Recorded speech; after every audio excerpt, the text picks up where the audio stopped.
talked about the schedule in a special Insider Live that happened right as it was released last week, but we haven't in this forum gotten a chance to talk about it yet. So now that you've had even more time, because that was like immediately after it was released, now that you've had a little bit more time to digest it, look at all the ins and outs and nuances of it, are there any things that have stood out to you that are a little bit different or unique since then? First of all, it's good to see you again, Casey. It's nice to have some outside contact at least once a week, right? Exactly. That's really the only reason we're doing the show at this point. Just to keep us sane. Yeah, I did a pros and cons article this week on the schedule, and obviously you're nitpicking a little bit when you try to bring up cons, because having 5 primetime nationally televised games is just incredible. It's just an indication of how interesting this team has become through this offseason with additions like Tom Brady and Rob Gronkowski. And you've heard our players talk about how the all that attention obviously may be spurred by the addition of Tom Brady, but it's going to bring some much deserved recognition for some of our players who probably have been undervalued for a long time. Lavonte David's name is brought up a lot. I think Vita Vea probably had a much better last year than a lot of fans realize, guys like that. So that's good. But, if we're nitpicking, something that I wrote about and that you about before we came on here, the Bucs, mostly because of those primetime games, there is a little bit of imbalance in terms of what you'd call net days off, I think is probably the way to put it. So to make the obvious example, if you play against a team who just came off a bye week, obviously that team had 7 more days to prepare and or rest up for that game. And that's a fact of life in the NFL. It generally happens to you from time to time, but the Buccaneers are really high this year in games like that, in net days off. We play at least 2 teams coming off byes. Even when we have the Thursday night game in Chicago, which is what we usually call a mini bye, because you get that weekend off before the next game as a reward for that short week leading up to the Thursday game. Even that is not an advantage, because the next game is against Green Bay and they'll be coming off a real bye. So even that mini bye isn't an advantage that week. So yeah, we're nitpicking there, but there's downsides, I guess you would say, to having all this attention and all these national games, and that's it. But it's a good problem to have, obviously. Yeah, I would agree with that. And then I know this time of year is also when we would be finding out about a lot of potential rule changes, things that are going to be voted on. I know because of COVID and the situation that we might not have all the clarity on that we normally would, because of some of these owners meetings being pushed back and, the times that we would typically find out. But what do we know as of now about that? And what are we still kind of waiting to find out? Yeah, I think the very first thing that you and I had canceled that we were supposed to go to was the owners meetings in late March. And I think they call it the NFL annual meeting, but everybody calls it the owners meetings. And that's often where the first round of rule change discussions are made. And sometimes they do pass the rules there. You remember a year ago, we were at those meetings and they went a little extra long to get that pass interference replay rule installed. And like most rules, it was a 1-year trial. And most 1-year trials, say, for instance, the recent changes to the kickoff are then the following year renewed as a permanent rule. And I'm sure that's probably what they expected when they instituted that new rule for pass interference replay last year. And yet this is the rare instance where it's already been stated by the competition committee that that rule is not going to be renewed. And we can talk about it here a little, Casey, but I think I'm pleased by that. And I think it follows what we've been saying all of last year and in the offseason. Don't you think? Yeah, I would agree with that. I think that there were so many times it was so frustrating, even when it wasn't your team, like even outside of Buccaneers games, of course, that's when we would be the most frustrated, was when it affected the Bucs. But it really did seem league wide like this just caused more issues and more drama and more questioning than it did solve things. And so I really do have to commend them for being like, all right, well, we tried and it didn't seem like that worked out well. Yeah, and that's not just you saying that now. You've told me that before, and I think I've told you before, and maybe we've even talked about it on one of these shows. To me, what it came down to was that rule made me sort of change my mind a little bit on whether I thought replay overall was necessary in the game. And what it comes down to for me is it's frustrating when you're watching a game and your team is hurt by what you think is a bad call or non-call on a pass interference play. It sucks. You hate it. It's frustrating, but I found it at least doubly frustrating, if not many magnitudes more, last year when you thought your team got messed with by a bad call or non-call, and then it was challenged, and then you saw the replays and you thought, well, I'm right. This proves it. I'm right. And then they still didn't overturn it. That was way more frustrating. So I, for one, am glad that this rule is gone. They're talking about trying to come up with ways to combat the problem. And basically the problem is that one play in the Rams-Saints game in the playoffs 2 years ago. They're talking about ways to try to avoid that happening again. I don't know how they're going to be able to do that, though, because it's a subjective thing. And I think you just have to live with it. Yeah, I mean, I think that it sounds like the true answer is that you and I should be in charge of the replay, and then everything is fixed. Then everything will be fine. I'm willing to be the sky judge. If I'll be that sky judge there. Yeah, where the fans don't know who you are in case they're mad at you. Yeah. I probably shouldn't do Bucs games though. That's probably true. Bias would be a problem. Quite unbiased. That's a good point. Okay. We had a question from Mike who asked, do you think that there's a likely extension for Godwin, or because we're up against the cap that might not work? No, I would absolutely think that that's a priority.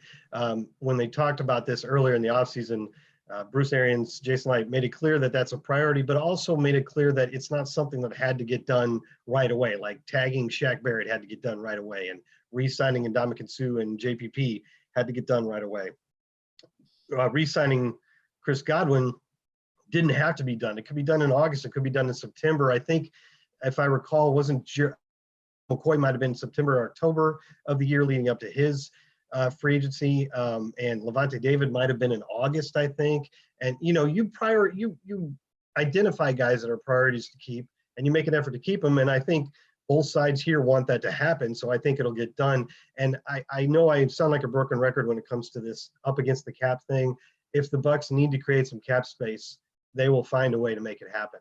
Yeah, if you look at the raw numbers, they're in the lower level now because of all the moves that we've made, but they'll find a way to make the money there. And you also have to consider that lots of times the cap hit isn't necessarily as terrible for that very year you're talking about right then. In fact, sometimes an extension can relieve your cap hit from that year depending on how it's structured.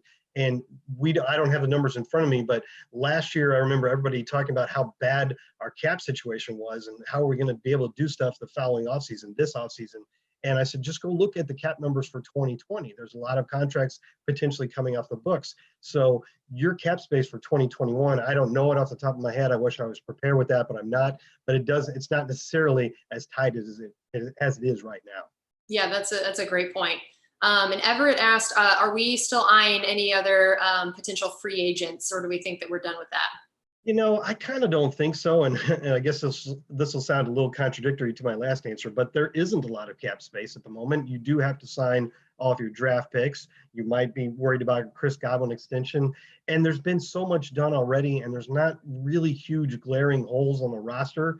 And there's not a lot of great free agents left out there. So for all those reasons, I just don't think so. I know we got Ndamukong Suh at about this time last year, but I think that was kind of a special situation because it was right after we had released Gerald McCoy.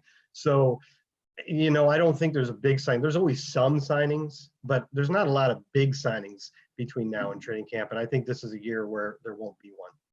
Yeah, and this is sort of related to that, but Jameer had asked, are we set at running back, or do you see us signing a vet? No, I think we're set.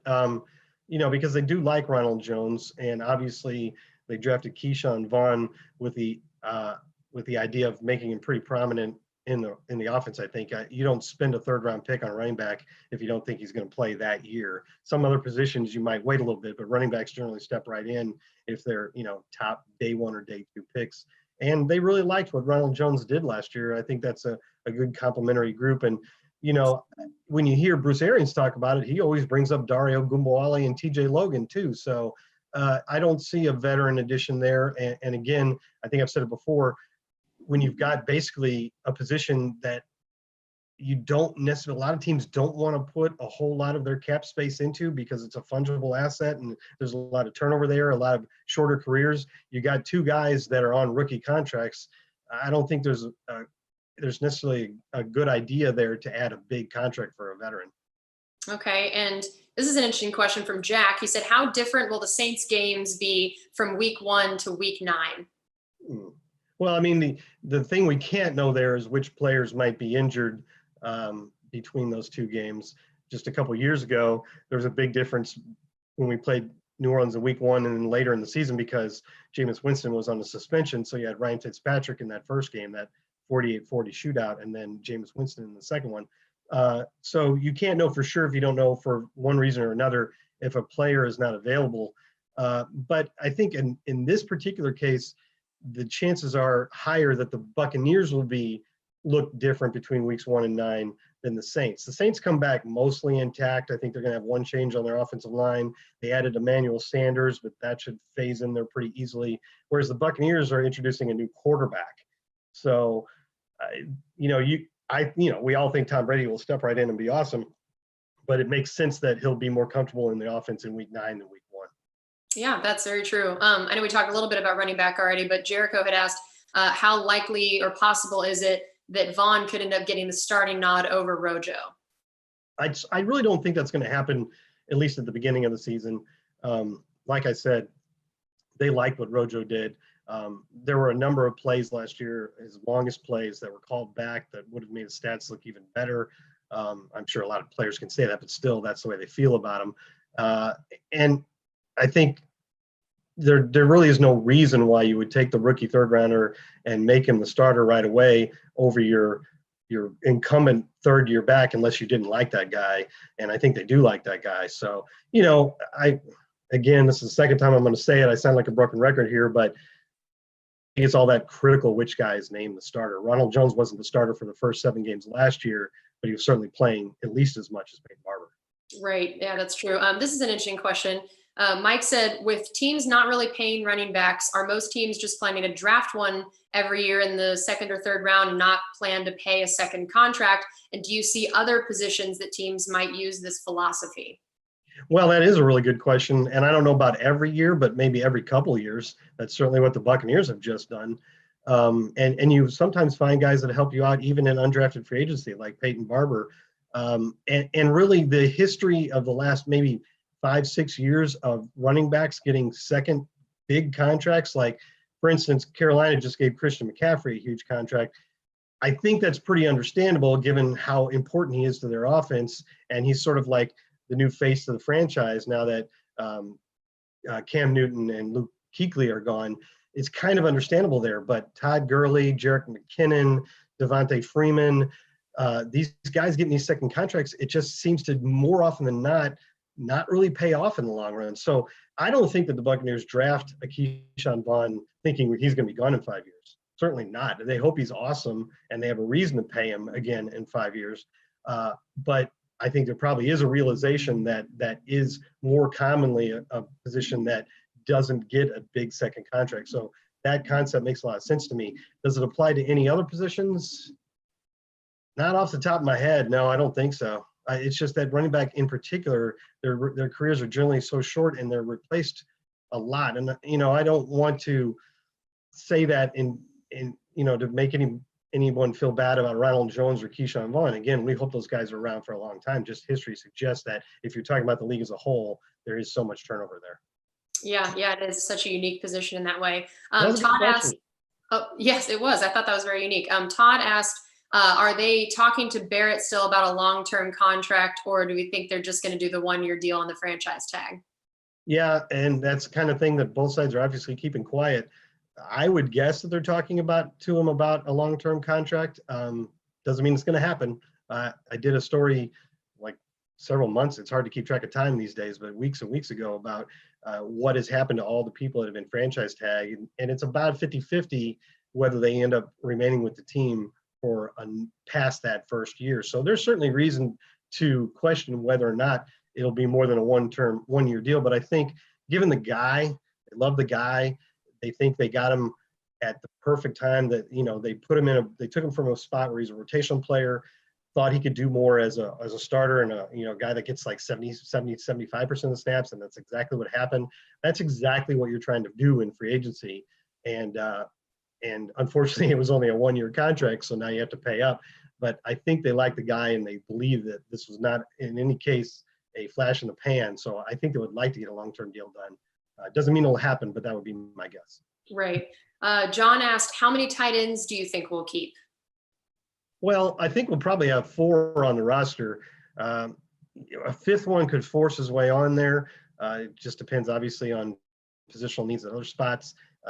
We always talk about Rob Gronkowski and O.J. Howard and Cam Brate for obvious reasons. Those are the guys that between them are going to put up the pass catching numbers. But Anthony Auclair is a great blocker. They love his blocking, and most teams have at least one tight end that they consider a guy that's there for his great blocking. So I don't see him going anywhere. So that looks like at least 4 to me. And we haven't even talked about Tanner Hudson, who's a young guy with a lot of potential. So it's going to be tight. If I had to guess, I would say 4. And sort of related to that, I think it's Rebin maybe asked, do you believe that Evans and Godwin could hit 1,000+ yards again each this year, since we also have 3 great tight ends? And he's watching from Denmark, so that's fun. Denmark, all right. Yeah, I've actually, funny, I'm answering a mailbag question about that right now. I had to stop to do this awesome show instead. But people wonder about, there's only one football to go around, and we talk about how this offense is so loaded with pass catchers. Can all of them be satisfied? And I won't spoil my answer completely in the mailbag. You have to go read it. But I think there's room for both Evans and Godwin to pass 100 yards and still have, 1,000 yards, and still have good numbers for Rob Gronkowski and or O.J. Howard, and at least one other guy, whether it be the other tight end or a third receiver or a running back, which is something obviously that's featured prominently in Tom Brady offenses recently. So I do think both those guys made it easily past 1,000 yards last year, and that's with Mike Evans missing the last 3 games and most of the 4th game, and Chris Godwin missing the last 2 games and a portion of a 3rd game. So they may not both end up, they were both on pace to get close to 1,500 yards. I wouldn't expect that to happen, but I do think they can both top 1,000 and still have 2 or maybe 3 other guys with significant pass catching numbers. Okay, well, that does it for us on this edition of Buccaneers Insider Live presented by Miller Lite. Thanks for all of those awesome questions, and we will be right back here next week, so we'll see you then.